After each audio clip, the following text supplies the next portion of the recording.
Shalom saudara yang dikasih Tuhan, berjumpa kembali untuk kita belajar firman Tuhan, setia belajar firman-Nya, ayat demi ayat, pasal demi pasal, kitab demi kitab, dan kita belajar firman secara keseluruhan, sehingga kita dihindarkan dari pemahaman yang keliru akan firman-Nya.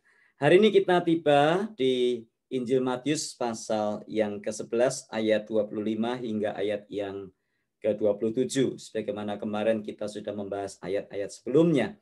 Mari kita membaca Matius 11 ayat 25 hingga ayat yang ke-27. Pada waktu itu berkatalah Yesus, "Aku bersyukur kepadamu Bapa, Tuhan langit dan bumi, karena semuanya itu Engkau sembunyikan bagi orang bijak dan orang pandai, tetapi Engkau nyatakan kepada orang kecil. Ya Bapa, itulah yang berkenan kepadamu." Ayat 27. "Semua telah diserahkan kepadaku oleh Bapakku, dan tidak seorang pun mengenal anak selain Bapa, dan tidak seorang pun mengenal Bapa selain anak, dan orang yang kepadanya anak itu berkenan menyatakannya." Puji Tuhan. Nah, kemarin kita sudah membahas Injil Matius pasal 11 di ayat yang ke-21 hingga ayat yang ke-24. Yesus berkata, "Celakalah engkau Korazim dan Betsaida, celakalah engkau Kapernaum."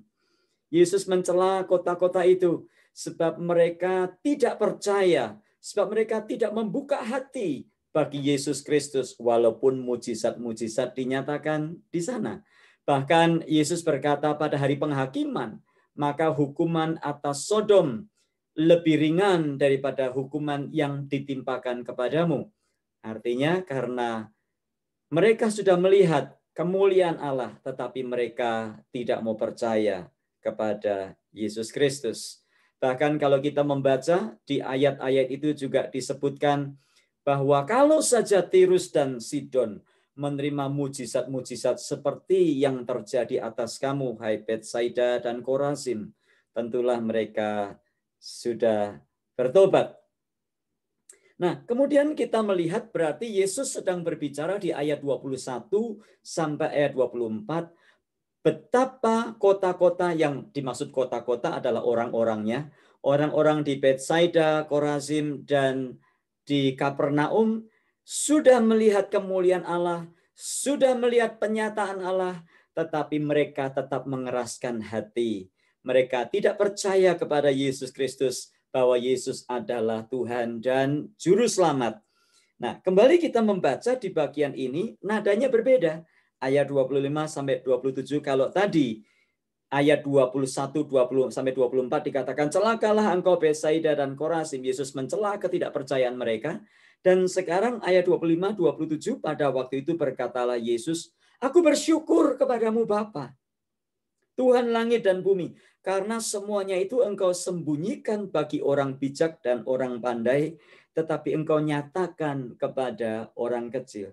Jadi kemuliaan yang dinyatakan kepada orang-orang yang berhikmat, orang-orang yang bijak, dan orang-orang yang pandai tadi ternyata tidak membuat mereka bertobat. Tetapi sebaliknya justru hal itu dinyatakan kepada orang-orang kecil. Nah, siapa yang disebut sebagai orang bijak dan orang pandai di sini? Tentunya bukanlah orang yang pandai dalam artian IQ-nya tinggi. Bukan berarti bahwa Tuhan tidak berkenan kepada orang yang pandai, dan bukan berarti bahwa Tuhan senang dengan orang-orang yang kecil, bukan. Tapi yang dimaksud di sini adalah orang-orang di dalam pengertian.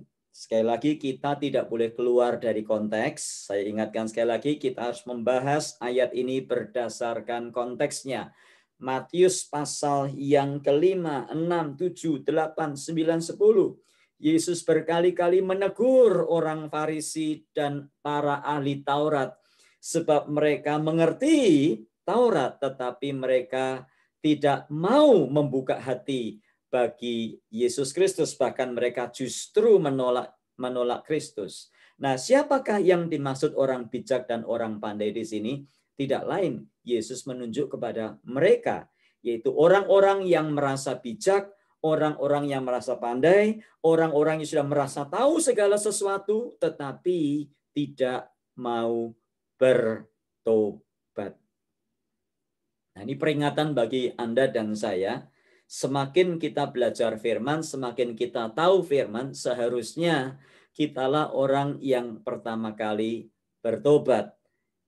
Berkali-kali saya menekankan kepada teman-teman yang berada di kelas pemuritan yang saya asuh, semakin kita belajar mengenal firman, seharusnya kitalah yang pertama kali merespon dengan pertobatan. Bukan tambah tahu, tambah merasa tahu, tambah sok tahu, dan tambah tidak mau bertobat. Karena apalah gunanya firman kalau kita belajar dan itu tidak mengajar dan mengubah kita terlebih dahulu. 2 Timotius 3 ayat 16, segala tulisan yang diilhamkan Allah, yaitu firman Allah, memang bermanfaat untuk mengajar, menyatakan kesalahan, memperbaiki kelakuan, dan mendidik orang dalam kebenaran. Jadi semakin kita belajar firman, bukan kita merasa tahu sehingga justru kita mengeraskan hati, tapi sebaliknya semakin kita belajar firman Tuhan, kita dituntun untuk memperbaiki kelakuan dalam hidup sehari-hari. Itulah yang namanya mengikut Yesus, bukan sekedar beragama Kristen. Nah, kita berkata, karena semuanya itu telah engkau sembunyikan bagi orang bijak dan orang pandai, tetapi engkau nyatakan kepada orang kecil. Apakah artinya Tuhan memihak kepada wong cilik, orang kecil? Bukan dalam artian kalau kecil dibela oleh Tuhan, tetapi orang kecil, orang-orang ini justru orang-orang yang menerima, orang-orang yang melihat kemuliaan Allah dan mereka membuka hatinya bagi Yesus Kristus. Mungkin mereka tidak secerdas orang-orang Farisi dan ahli Taurat, tetapi mereka membuka hati bagi Kristus. Nah, kita lanjutkan ayat 26. Ya Bapa, itulah yang berkenan kepadamu. Apa yang dimaksud yang berkenan kepadamu adalah sikap orang-orang yang sederhana, tetapi mereka membuka hati bagi Yesus Kristus. Ayat 27.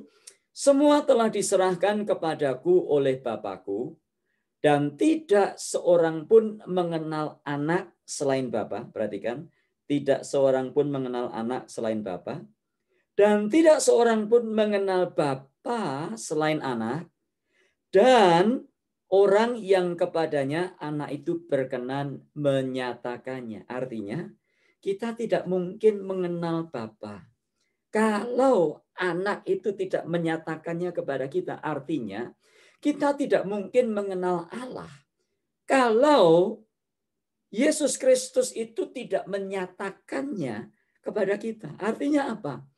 Jikalau Anda dan saya hari ini boleh percaya dan mengikut Yesus Kristus, sesungguhnya itu adalah anugerah yang besar.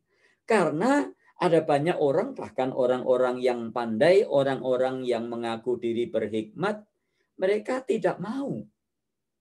Sudah dijelaskan pun masih tidak mau. Dulu katanya, saya tidak mau kecuali saya mengerti. Nah, sekarang sudah dijelaskan pun tetap tidak mengerti. Artinya apa? Perubahan hati itu bisa terjadi karena kemurahan Allah. Efesus 2 ayat 8 dan 9 berkata, sebab karena anugerah kamu diselamatkan oleh iman. Itu bukan hasil usahamu, melainkan pemberian Allah. Itu bukan hasil pekerjaanmu. Jangan ada seorang pun yang memegahkan diri. Nah, Anda dan saya yang mengikut Yesus patut bersyukur. Karena kita percaya dan itu anugerah. Dan Anda yang menyaksikan video ini dan Anda mungkin belum mengenal Yesus Kristus, mari saya mengundang Anda sekalian. Ini adalah anugerah, undangan anugerah dari Allah yang diberikan kepada Anda. Bukalah hatimu dan terimalah Yesus sebagai Tuhan dan Juru Selamatmu. Supaya kita boleh melihat kemuliaan Allah dan kita boleh mendapatkan keselamatan yang kekal bersama dengan Dia. Nah, saudara yang dikasihi Tuhan, betapa ayat ini luar biasa. Allah sudah memanggil dan memilih kita. Selain anak dan orang yang kepadanya anak itu berkenan menyatakannya. Anda dan saya percaya kepada Yesus Kristus bukan karena kita pandai, bukan karena kita tahu semuanya. Ya, saya yakin tidak ada orang di dalam dunia ini yang bisa tahu semuanya. Nah, kadang-kadang mungkin ada hal-hal yang kita tidak bisa terima. Bagaimana mungkin firman Allah itu menjadi manusia? Bagaimana mungkin Yesus yang dilahirkan dari Maria itu kok disebut sebagai Tuhan? Bagaimana mungkin? Nah, mungkin kita sulit mengerti, sulit percaya. Tetapi semuanya sudah tertulis, dinubuatkan di dalam perjanjian lama. Akan datangnya firman yang menjadi manusia di dalam diri Yesus Kristus. Hari ini, mari buka hatimu. Percaya kepada Yesus Kristus. Jangan merasa tahu segala-galanya. Jangan merasa hebat. Tetapi biarlah hati kita berikan kepada Tuhan untuk diproses, dibentuk. Mungkin ada bagian-bagian yang kita belum tahu. Tapi itulah yang namanya iman. Iman artinya percaya walaupun kita belum melihat. Iman itu artinya percaya walaupun kita belum mendapatkan. Dan sekali lagi, semua itu terjadi karena anugerah yang dari Tuhan. Anugerah dan berkat yang terbesar itu bukan waktu Anda mendapatkan Toyota Alphard atau mobil Tesla. Anugerah dan berkat yang terbesar adalah pada waktu Yesus Kristus boleh tinggal di dalam hatimu dan hatiku. Kita menerima Dia sebagai Tuhan dan Juru Selamat. Itu adalah berkat yang terbesar. Berkat yang terbesar bukanlah sebuah rumah yang mewah di Beverly Hills. Bukanlah sebuah rumah yang mewah di Pondok Indah. Berkat terbesar adalah Yesus Kristus, yang adalah Tuhan dan Juru Selamat yang diberikan kepada kita, yang olehnya kita menerima Dia. Berkat yang terbesar bukanlah sakit jadi sembuh. Berkat yang terbesar bukanlah naik gaji. Berkat yang terbesar adalah karya Kristus di kayu salib, yang olehnya kita yang tidak mungkin masuk dalam kerajaan surga, kita boleh mendapatkan jaminan yang pasti keselamatan di dalam Tuhan Yesus Kristus. Mari mengucap syukur karena anugerahnya besar dalam hidup kita. Bapa, terima kasih untuk firman-Mu. Tak henti-hentinya dan tak habis-habisnya rahmat-Mu dalam hidup kami. Anugerah-Mu membuat kami kagum, membuat kami terus bersyukur dan tidak henti-henti bersyukur dan semakin menyerahkan hidup kepadamu. Karena kalau bukan karena anugerah-Mu, sulit bagi kami untuk percaya. Tapi Tuhan, kalau kami boleh percaya kepada Yesus Kristus, Anak Allah yang hidup, firman yang menjadi manusia, sesungguhnya itu adalah karya yang besar, anugerah yang patut kami syukuri. Terima kasih Tuhan, karena Engkau memilih kami. Bukan karena kami baik, bukan karena kami layak, tetapi karena sekali lagi kasih dan anugerah-Mu. Ajari kami terus Tuhan untuk menjadi orang yang bukan melihat kepada keadaan kami. Sebab kalau kami terus melihat keadaan kami akan sulit bersyukur karena ada banyak hal yang kurang. Tapi saat kami memandang salib Kristus, disitulah kami dikuatkan bersyukur dan terus bersyukur karena salib-Mu ku hidup, karena salib-Mu ku menang. Tuhan, terima kasih untuk karya anugerah yang besar yang Tuhan anugerahkan dalam hidup kami, yang membuat kami terus berseru dan berkata, Yesus, Engkaulah Tuhan dan Juru Selamat. Ajari kami hidup seperti Yesus Kristus, sehingga kami menjadi berkat bagi banyak orang. Terpujilah Engkau kekal selama-lamanya. Dalam Tuhan Yesus kami berdoa. Amin. Tuhan selalu memberkati kita.